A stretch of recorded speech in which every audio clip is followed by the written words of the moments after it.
What it is, what it do, cyber world. It is your girl, the one, the only, Ash Said It. AshSaidIt.com, AshSaidIt.com. Welcome to the Ash Said It Daily Podcast Show. I appreciate you guys for all of your love and support. Over 1,700 episodes and 500,000 streams worldwide. None of this is possible without you guys, so I thank you so very, very much. It's a wonderful, wonderful day here in the A-Town, and I've got a pretty awesome author today with me, you guys. So I'm going to be chatting with the author of Elvis, Destined to Die Young. This is the gold medal winner of the Independent Publishers Book Awards, the wonderful Sally Hoedel. Hey, Sally. Hey, Ash, thanks for having me. Oh, thank you so much for joining us today, Sally. So, Sally, to start things off, when did your love for Elvis come into play? When did you fall in love with the music? As a young girl, I always say that I'm incredibly fortunate that my childhood kind of had a soundtrack.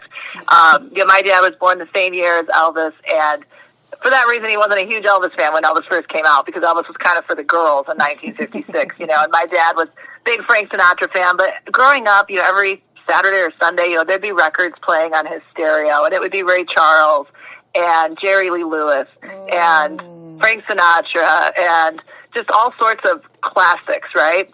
And he wasn't a big Elvis fan as a young person, but he did love the Aloha special and the Aloha album in 1973. So he had that, and he would play it, and that was kind of my first exposure to Elvis. And I remember looking at that record, and seeing Elvis with the bell bottoms at that time and the big sideburns, thinking, that looks so different.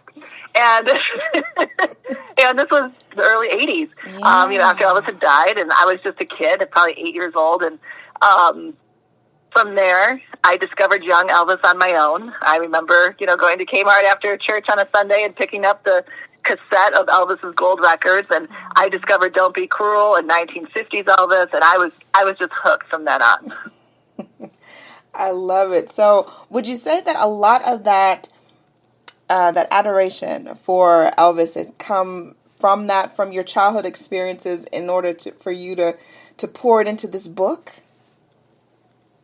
Absolutely. I think, the thing about me is that I'm curious, and that doesn't just start in adulthood. I think I've always been curious. It certainly helped me as a journalist, but also as a person, because, I've always enjoyed reading about people. And even as a young kid, I would be carrying around biographies and autobiographies when other people were reading, like, teen books, and things like that. So I've just always been curious about people and how they live. And Elvis certainly, he had such a unique story. Even as a child, it appealed to me. I mean, he overcame poverty. He was so normal in so many ways with his family life, but then so extraordinary in so many ways with what he achieved, and then with the sound and the music and everything looking, he looked so different. He sounded different. He was very revolutionary for 1956. That interested me. And I had a real passion for everything 1950s, James Dean and Marilyn Monroe and Elvis. And Elvis just kind of stuck because, reading about him was just always, it was always fun, and it was always entertaining, and it was always interesting, but it also, even as a kid, left me with more questions than answers. And as an adult, with this book that I wrote, it was a crossroads between personal and professional endeavor, and I was able to answer some of those questions, I think, that I've always had as a fan. Now, as far as Elvis goes, his career, his life, it spanned so many different angles and so many different avenues. Where did the title come from? Elvis, Destined to Die Young. Why did that come to you? The title, very early on, I thought that was what I wanted.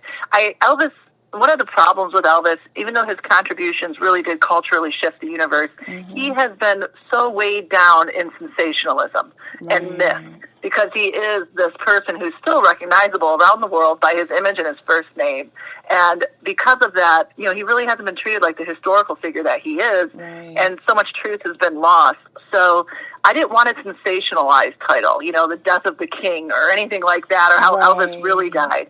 I felt like Destined to Die Young just really, it was professional, it was polished, it led to itself to some curiosity, but it also captures the truth that I discovered, that Elvis was a very sick man, and that there was a lot of illness in his family tree. Yeah. Definitely. So from start to finish, Sally, how long would you say from you getting this inspiration and you getting this idea for this book project to the book actually being printed? How long was that? From the idea of, I think I'm going to look into this and see if there's enough evidence to support my thoughts here, and actually holding the book in my hand, it was 4 years. Wow. Yeah. I know that there's a lot of proofreading and a lot of rewrites and all that good stuff in those 4 years. Oddly, the last 6 months are like the least fun, the hardest, because when you're doing the layout and the design and the editing and just trying to get that finished product, it's very difficult. I thoroughly enjoyed the research. I loved all the reading, that I had to do. I loved the trips to Memphis and Tupelo and meeting people who knew us and developing those friendships were such a gift. And the writing was complicated too. It's like, how do you tell this story so that it's interesting for Elvis fans? Because obviously I want them to read it and they know everything there is to know about Elvis. But I also wanted, the casual Elvis fan or the pop culture enthusiast or the history fan to read this book and take away enough of Elvis that they would also understand his contribution. And then the medical aspect, it's not a science book by any stretch of the imagination, so you don't want to get too weighed down in that either. And that was just a delicate balance throughout those 4 years. Yes. So as you were doing your research, was there any particular fact that came up that surprised you? Lots of things. What? I mean, Go ahead. all in all, the amount of evidence, was just surprising. I really thought, this kind of started as a brain candy project. I am a journalist, and I wanted to write a book, and this was my idea. But I thought I might have to hypothesize about what Elvis had and what his mother had, just based on similar ailments and symptoms. But in the end, there was so much evidence within the medical records, within the other testimonies that are already out there, that I didn't have to hypothesize on anything. There was enough wrong with them, and it was traceable throughout the family tree to really lay this out. So that was a pleasant surprise. But I'd have to say that one of the bigger surprises was really understanding how private this family was, because Elvis was a public person, and there have been so many books written about him. You would think that it was all out there. But in reality, the three of them, Elvis and his mother Gladys and his father Vernon, were very private. And Elvis kept that level of privacy within the Memphis Mafia guys that helped protect him. And with the Colonel, his manager, helped keep everything private. So there was a level of privacy there that goes back to even before he was famous within that family. Wow. So as the book it's completed, it's won awards, it's taken you so many places, and it's going to continue to take you on this amazing journey. What do you want readers to get from this book project? More than anything, first of all, I want them to know that this book was done with integrity. There are 32 pages of citation in the back, and that was for Elvis, because he's rarely been given that level of integrity when it comes to research and when it comes to his story. Again, always cloaked in sensationalism and that narrative of sex, drugs, and rock and roll. It's kept us from the truth. So I want them to know that. But I also want them to know that it lets us understand Elvis as a human being in a way that hasn't been done before. It really does capture his humanity by looking at some of his health weaknesses. And by the time Elvis dies in 1977, he has disease or disorder in 9 of the 11 systems of the body. At least 5 of those were present prior to fame, so they could not have come from the medication problem that he had. They were most likely genetic in nature. His maternal grandparents were first cousins. That's where a lot of this disease stems from. We see it in his mother. We see it in her siblings. He truly was destined to die young. So not only does he I always say that Elvis' story is often seen as one of self-destruction, but it really was a futile struggle to survive. And first he struggles through a level of poverty that is almost unlike any type of poverty that there exists today. Like that poverty that in 1935 that he was born into, Great Depression era, he had to overcome that. And then he has to overcome dealing with fame, the level of fame that no one had ever experienced before, and work his way through that. And then all of these ailments. So it really is a story of not only survival, but just continually overcoming these struggles that are thrown his way. And he continues to find ways to be Elvis Presley. I love it. Awesome. So let's talk a little bit about your trip to Graceland. You were invited to Graceland, Memphis, Tennessee. Yeah, I was in Memphis doing some book signings over Elvis Week. And for those that don't know, Elvis Week is the anniversary.